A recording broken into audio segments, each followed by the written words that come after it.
The state is not an end in itself. Okay, that is a heavy opener. Yeah. Right out of the gate. It gets heavier. I want to start with a direct quote from the source because it completely shatters the way we living in a modern liberal democracy think about government. So here's the assertion.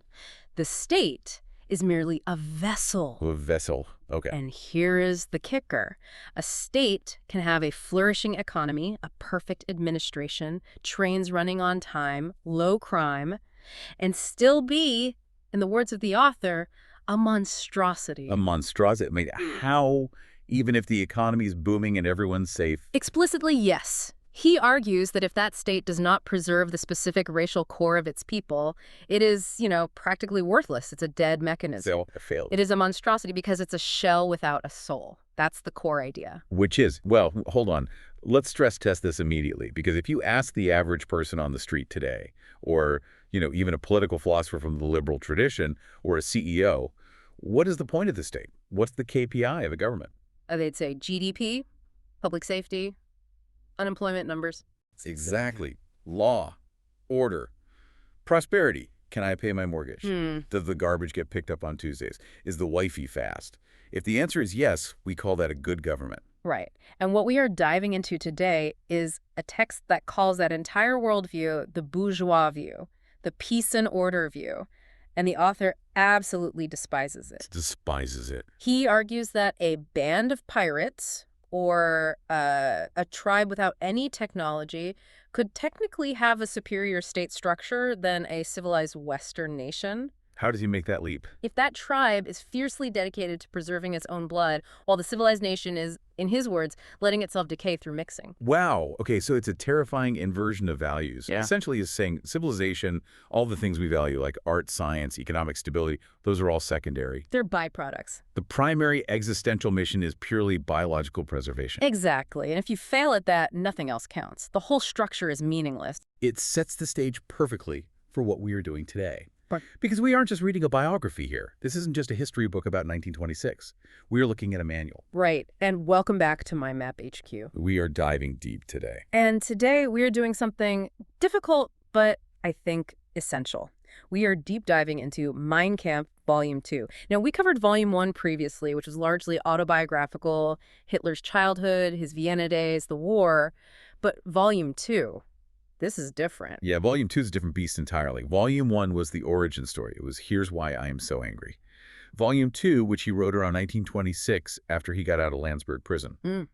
This is the blueprint. Schematics. It's the engineering schematic that is the operating system for the movement he wants to build. And that is our mission today. We are mapping the logic of the National Socialist movement as it was laid out before they took power. We are analyzing the machinery of the text, the organizational structure, the propaganda techniques, the state philosophy. The big question is, how did a fringe group in a Munich beer hall organize itself to take over an entire nation? And I think we need to be incredibly clear about the stakes here. Why are we doing this in 2026? It's not to endorse the ideology, obviously. Of course not. It is to understand the mechanics of extremism.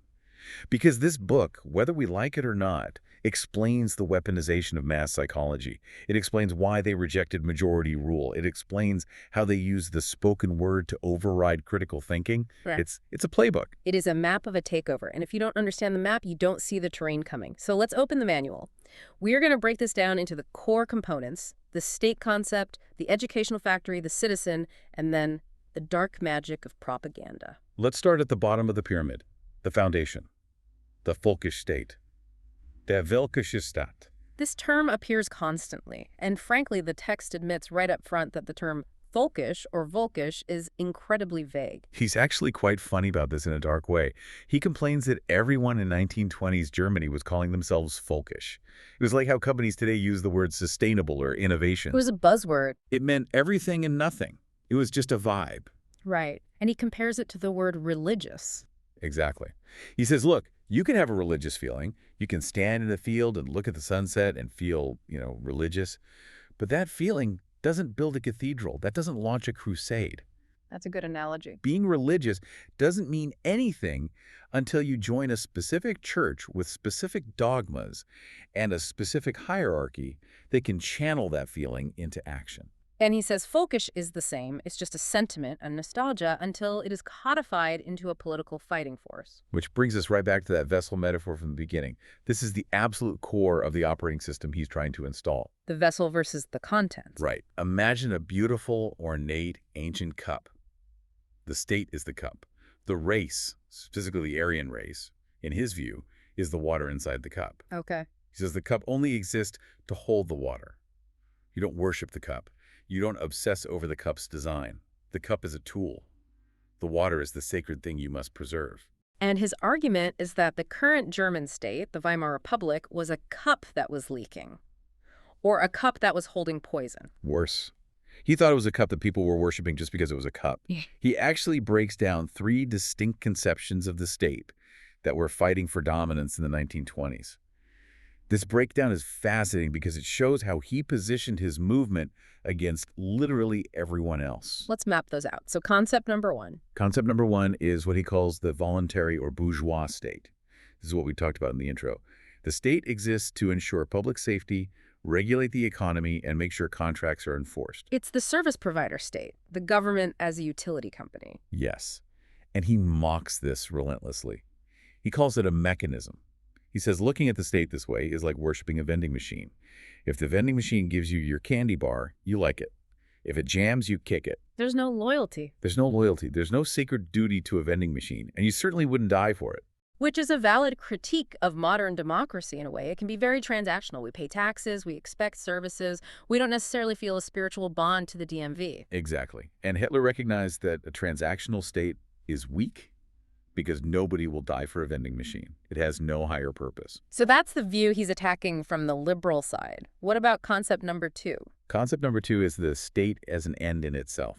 This is the old Prussian imperial view, the worship of bureaucracy, the uniform, the authority, discipline for discipline's sake. The law and order conservative view. The state is the sacred thing. Right. And, he respects the discipline. He likes the army. He likes the idea of authority. But he rejects the idea that the state is the ultimate authority regardless of who lives in it. This is not about the cup either. No. He says if a state holds within it a decaying people, the state is just a coffin. You can have the shiniest boots and the best police force, but if the people are bastardizing his word, then the state is just a beautifully polished tomb. It's useless. Which leads logically to concept number 3, the folkish state. The state as a weapon in the struggle for racial existence. A weapon, that's the key word. It's the key word. He says explicitly, states that do not serve this purpose have no justification for their existence. They are monstrosities. It's not about prosperity or order. It's about racial war. And this brings us to the poodle. The poodle, yeah. You have to talk about the poodle, because this is the analogy he uses to just completely dismantle the idea of assimilation or, cultural integration. It's such a weird, specific, and frankly, deeply revealing example.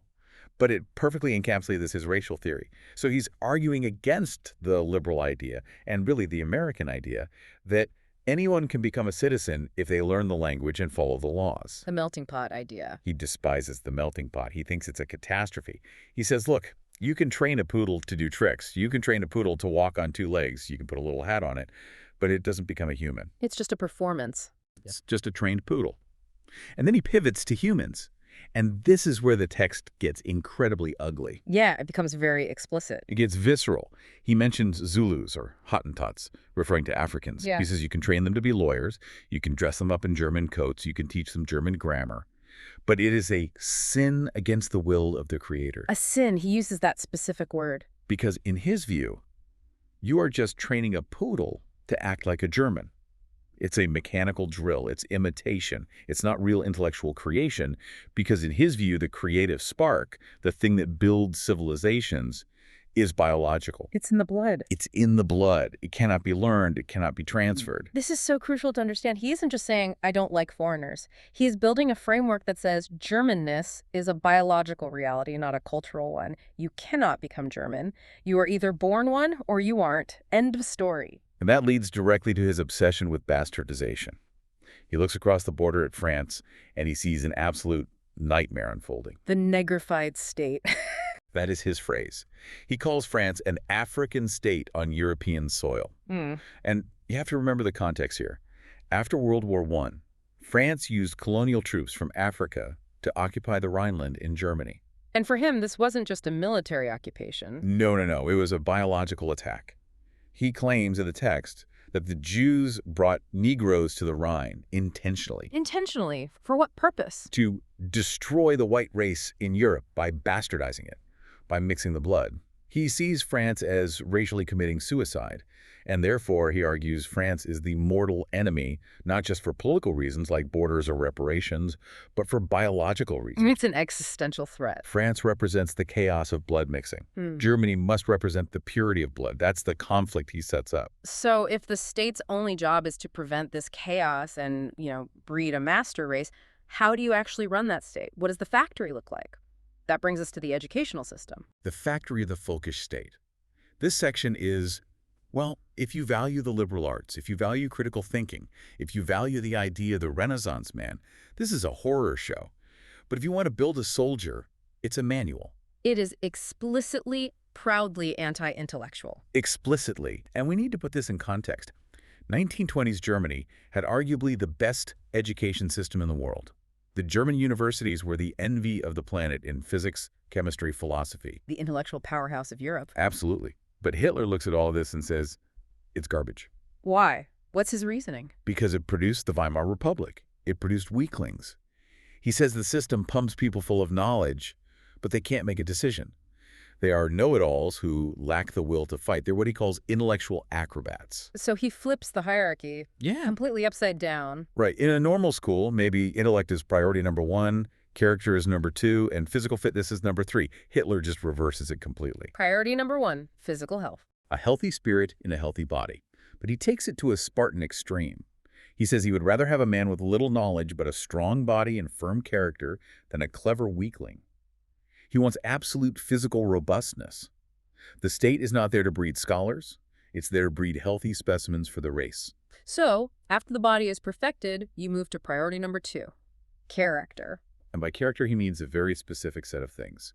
Willpower, decisiveness, joy and responsibility, loyalty, obedience, basically the virtues of a soldier. And priority number 3, coming in dead last. Intellectual knowledge. And even that is stripped down to its bare essentials.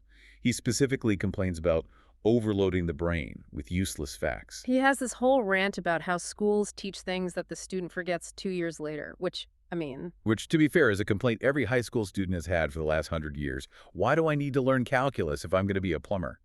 But Hitler weaponizes that complaint. He says, exactly, don't learn it. It's weakening you. He talks about history specifically. He says history shouldn't be about learning dates and names. No. He mocks learning the date of the Battle of Chemnitz or the birth date of some obscure king. He says, who cares? To him, history is only useful if it teaches one thing: racial pride. It's purely instrumental. It's a tool. Completely. You don't learn history to understand the truth of what happened. You learn history to feel superior to your neighbors and to learn how to fight them.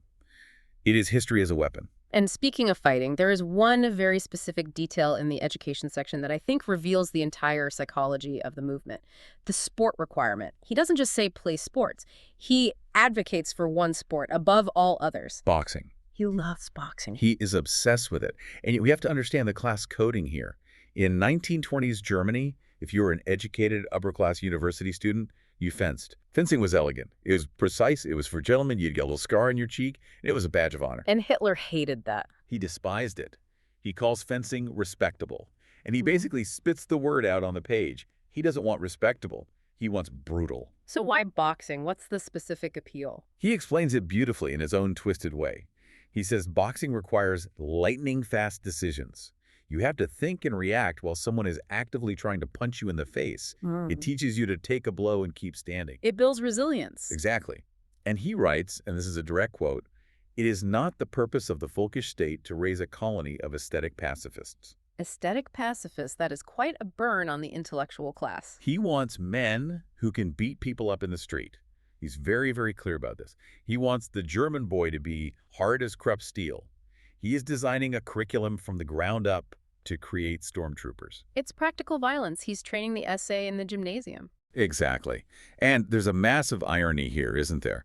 We're reading a 700-page book written by a man who claims to hate intellectuals and overloading the brain. He complains that half knowledge is dangerous, yet he prescribes a system that intentionally limits general knowledge to create a confident soldier rather than a scholar who might actually question orders. The confident soldier who doesn't ask why.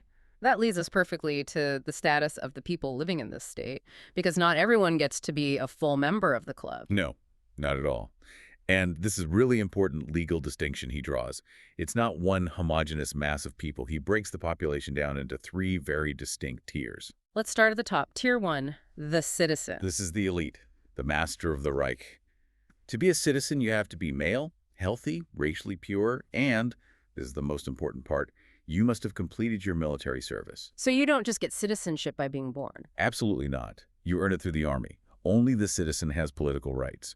Only the citizen can vote or hold office or own property in the same way. It's a military caste, really. Okay, so that's the top tier. What's below that? Tier 2. Tier 2. The subject. This is the default status. If you are born in Germany, even if you are of pure German blood, you are born a subject. You have no political rights. You are essentially property of the state until you prove your worth. And tier 3 is the foreigner, which is pretty self-explanatory. But let's go back to the subject for a moment, because this is where we find the girl clause. Yeah, this part really stops you cold when you read it. It's just so blunt. So the text says a German girl is born a subject. Right. Same as a boy. But she only becomes a citizen when she marries. Yeah, let's just pause on that for a second. Think about the implications. A woman is born a subject. She goes to school where she mostly learns to be a mother and a housewife. She can work. But politically, she is a non-entity. She's just a subject. Until she finds a husband. Marriage is her military service. By marrying a German man and presumably preparing to have German children, she earns her citizenship. That is her contribution to the state. He does add a little caveat, doesn't he? I think he realized how absurd that sounded even in 1926. He does. He says a woman can be granted citizenship if she works for the community, but strictly for business reasons. Right. But the primary path, the natural path in his view, is through marriage. It's a total subordination of the individual to the reproductive needs of the state. You are not a person. You are a genetic relay station. That's a perfect way to put it. It's a system designed to strip away all the complexity and ambiguity of modern life and replace it with a brutal, simple hierarchy. You fight, you breed, or you obey. And if you don't fit into one of those categories... And you're out. Or you're an enemy. So that's the structure. That's the what. But the how is in some ways even more fascinating. Because you can write all this down in a book, but how do you get millions of people to agree to it? How do you take a fringe idea from a Munich beer hall and make it the dominant religion of a nation? Now we need to go down the rabbit hole of mass psychology. Let's do it. Because this is where Hitler sees himself as a genius. He doesn't think of himself as a great writer. He's actually quite self-deprecating about his writing. But he thinks of himself as a master of the spoken word. The text is very, very explicit about this. Spoken word is greater than the written word. It's one of the central arguments of his entire propaganda theory. He looks at his biggest enemies, the Marxists, the Social Democrats, who were the biggest party in Germany at the time. And he asks a very simple question. Why are they winning? Is it because the average worker is going home and reading Karl Marx's Das Kapital? Have you ever tried to read Capital? It's not exactly a page-turner. I have. It's dense. It's dry. It's Hegelian dialectics applied to 19th century economics. Exactly. No factory worker in 1920 was reading 800 pages of economic theory after a 12-hour shift. It's just not happening. And Hitler says, exactly. They didn't win because of the book. They won because of the agitators. They won because of thousands of speakers standing on tables in smoky taverns, shouting, waving their arms, sweating. The spoken word. The spoken word have a direct, emotional, almost hypnotic power that writing lacks. Writing is for the intellect. Speech is for the gut. He says writing allows you to pause. You can put the book down, you can think, you could disagree. But in a mass meeting, the speaker drives the tempo. You get swept up in the energy of the crowd. It's emotional contagion. And he has a very specific theory about when to speak, the time of day theory. This one actually gave me chills because it's so cynically manipulative. It's biological hacking. It's pure psychological warfare, he says. Never hold a mass meeting in the morning. Why not? What's wrong with the morning? In the morning, people are fresh. They've had coffee. Their willpower is strong. Their critical thinking is active. If you tell them something crazy at 10 a.m., they'll say, wait a minute, that doesn't make any sense. So you want them tired. You want them exhausted. He says, hold your meetings in the evening. In the evening, people are fatigued from a long day of work. Their physical resistance is lower.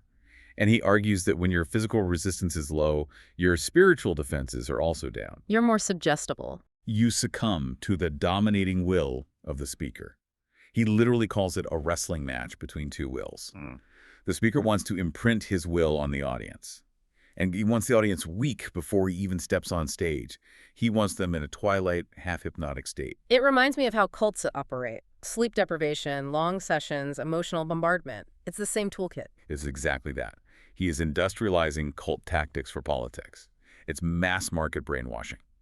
He also does this fascinating deep dive comparing British and German propaganda during World War I, and this brings us to what we could call the Bethmann versus Lloyd George case study. This is a really interesting bit of media criticism from Hitler. So Bethmann Hollweg was the German chancellor during the war, a typical German intellectual, smart, wordy, logical, always qualifying his statements. Basically, a professor. Professor, right. And you have David Lloyd George, the British prime minister, and the German intellectuals, they mocked Lloyd George. They said his speeches were primitive, his vocabulary was limited, he was a simpleton. They literally laughed at him. And Hitler looked at that and said, "You fools, that's why he's winning and you're losing." Exactly. Hitler calls Lloyd George a genius because he was primitive. Lloyd George knew how to speak to the masses. He used simple, powerful imagery. He repeated himself endlessly. He triggered the most basic emotions: fear, hate, national pride. He wasn't trying to convince their minds. He was trying to capture their hearts. The German intellectuals were trying to win a debate. Lloyd George was trying to win a war. And Hitler took that lesson to heart. Propaganda must appeal to the lowest common denominator. He says it so explicitly. The level of propaganda must be adjusted to the most limited intelligence among those it is addressed to. So if you are speaking to a crowd of 10,000 people, you pitch your speech to the single dumbest person in that room. Because if he understands it, everyone understands it. And you use emotion, not intellect. Love, hate, good, evil, right, wrong, no nuance, no complexity. And it has to be visual. It can't just be words. We have to talk about the leaflets and the posters, Yep. specifically the color red. This is pure, brilliant branding strategy. He deliberately chose red for the Nazi posters and flags. Now, why would he do that? Because red was the color of the Bolsheviks, the left, his mortal enemy. He wanted to provoke them. He wanted to get under their skin. He wanted them to come to the meetings. He knew that if he used red, the communists would see it and get furious. They'd think, who are these usurpers stealing our color? And they would show up to the meeting to disrupt it, to start a fight. And that's exactly what Hitler wanted. He wanted the confrontation. He writes about this with such glee. He wanted the hall to be filled with his enemies because he knew two things would happen. One, he might actually convert some of them with the power of his speech. But two, and this is the more important part, if they started a fight, his protection squads would be there to beat them up. Which segues perfectly into the physical side of the struggle, the battle with the Red Front. We aren't just talking about debates in Parliament anymore. We are talking about literal street battles. We are talking about the origins of the SA, the Sturmabteilung, the stormtroopers. The text describes the formation of these protection squads, but he's very, very clear. They aren't a defense league. No, he hates the defense leagues. He calls them T-clubs, for old soldiers who just want to get together, reminisce about the war, and play dress-up. He despises them for being secret societies. He says the SA must be open, visible, and brutal. They aren't there to hide. They are there to conquer the street. He recounts the Hofbräuhaus battle in vivid detail. This feels like the founding myth of the SA the moment they were forged. It is absolutely a mythic retelling. He sets the scene beautifully. It's a speech in the famous Munich Hofbräuhaus. There are maybe 46 SA men, his wolves he calls them, and something like 700 or 800 opponents, mostly communists and socialists, packed into the hall. And the police are nowhere to be found. And that's a key point. He emphasizes that they didn't have police protection. He didn't want police protection. He argues that a movement must show it is the master of the street. If you have to rely on the police to protect you, you look weak. You look like you're part of the system you claim to despise. So the fight breaks out. And he describes it like a barroom brawl turned into a military operation. mugs flying, chairs smashing overheads. He claims his 46 men attacked the 800 like a pack of wolves on sheep. He describes the SA men jumping off tables, smashing heads with their truncheons, and by the end of it all, they had beaten the opposition out of the hall. 46 against 800. That sounds a little embellished. Oh, almost certainly. The numbers are probably exaggerated. But the point of the story is what matters. He treats this not as a chaotic riot, but as a baptism of fire. This battle proved that will and force could overcome superior numbers. It proved that a small, fanatic minority can dominate a passive or disorganized majority. And then there's a Coburg expedition. If the Hofbräuhaus was a brawl, this one feels even more like a planned military invasion. It was. Coburg was a town in northern Bavaria that was completely controlled by the left. The Red Terror, as he calls it. So what does he do? He runs a special train. He loads 1,500 SA men onto it and just rolls into Coburg on a Sunday morning. 1,500 men. That's a small army. It is. And they get off the train. And the local police come up to them and say, you can't march with your flags, you can't march in formation. And Hitler basically says, watch us. He just ignores the police. Totally ignores them. They march into the town center in full formation, flags flying. The local workers start throwing stones and shouting at them. And then the order is given. The SA attacks. And they physically beat the opposition into submission, street by street. He says after a day of brutal fighting, the Red Terror in Coburg was broken for good. This is the lesson he wants the reader to take away. The bourgeois parties negotiate. The Marxists protest. The National Socialists take a train to your town and beat you up until you stop resisting. It creates an aura of invincibility and terror. It's the spider and the fly, which we'll definitely get to later. But first, Michael, I want to step back into the skeptic's corner. Because while this whole system sounds terrifyingly efficient, there are massive contradictions and logical leaps in the text. I want you to play devil's advocate here. I would love to. Because for all his talk about logic and iron principles, the book is absolutely riddled with paradoxes. It's a system at war with itself in many ways. Let's start with the big one, the personality paradox. This is the big one. So Hitler spends pages and pages, chapter after chapter, railing against Marxism. And what's his main critique? He says Marxism destroys personality. It turns humans into a faceless mass, an ant colony. It crushes individual creativity and genius. He champions the great man theory of history. Right. It's all about the individual hero, the genius. But then he proposes the folkish state, which demands absolute, total subordination of the individual. The subject has no rights. The citizen must sacrifice everything for the race. It's a complete and total contradiction. But he has a workaround for that, doesn't he? The Führerprinzip? The leader principle. This is his incredible mental gymnastics to resolve the paradox. He argues that democracy is actually a shirk of responsibility. He says 500 men in a parliament can never make a real decision. They just hide behind the majority vote. If things go wrong, nobody is to blame. It wasn't me, it was the committee. Exactly. So he proposes what he calls true German democracy, which is one man takes sole, absolute responsibility for every decision. Authority flows down from the top. Responsibility flows up to the top. But how does he reconcile that with his whole destruction of personality argument against Marxism? Well, this is the trick. He argues that the genius leader is selected through struggle. It's a meritocracy of force. The mass is stupid, so they can't vote for a genius. Only struggle reveals the true genius. But once that genius is revealed, everyone else must obey blindly. So he champions personality only for the leader. For everyone else, it's absolute obedience. It's a pyramid scheme of personality. It's a hero cult masquerading as a political system, and it's fundamentally dishonest about its own principle. Precisely. And if the hero fails? Well, the text implies he should be destroyed. It's a high-stakes, all-or-nothing game. Let's look at another major disconnect, foreign policy. This is where the map he's drawing starts to look like it doesn't match the territory of the real world at all. This is the wishful thinking section of Kampf. So he's looking at the map of Europe. He says, Germany is overpopulated and needs land, not colonies in Africa. He thinks those were a strategic mistake. He wants contiguous land, living space. Lebensraum. Right, and where is that land? The East. He's crystal clear about this. Germany must expand into Russia and the Slavic lands. But Germany can't fight the whole world alone. He knows he needs allies. So he proposes a grand alliance with two powers, England and Italy. England, the country they just fought a massive, bloody war against only a few years earlier. Yes. And his logic is, well, it's a house of cards, he says. France is the mortal enemy. France wants to permanently destroy Germany.